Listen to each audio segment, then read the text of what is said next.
Good morning, ma'am. I'm Rose Andacles and I'm here to discuss what is rehabilitation. So, ang rehabilitation is to reform the PDL or person deprived of liberty to prepare them to go back to the community na kung saan talaga sila original na nanggaling.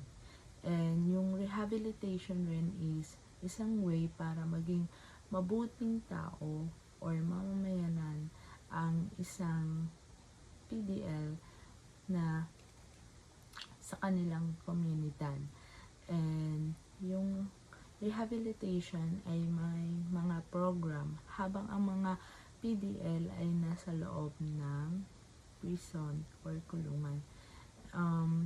Dito, meron silang educational program na kung saan tinuturuang magbasa, sumulat ang mga PDL na hindi marunong sumulat or magbasa. And dito rin, meron silang vocational program na kung saan tinutulungan or tinuturuan ang mga PDL na magkaroon ng pagkakakitaan habang sila ay nasa loob ng kulungan.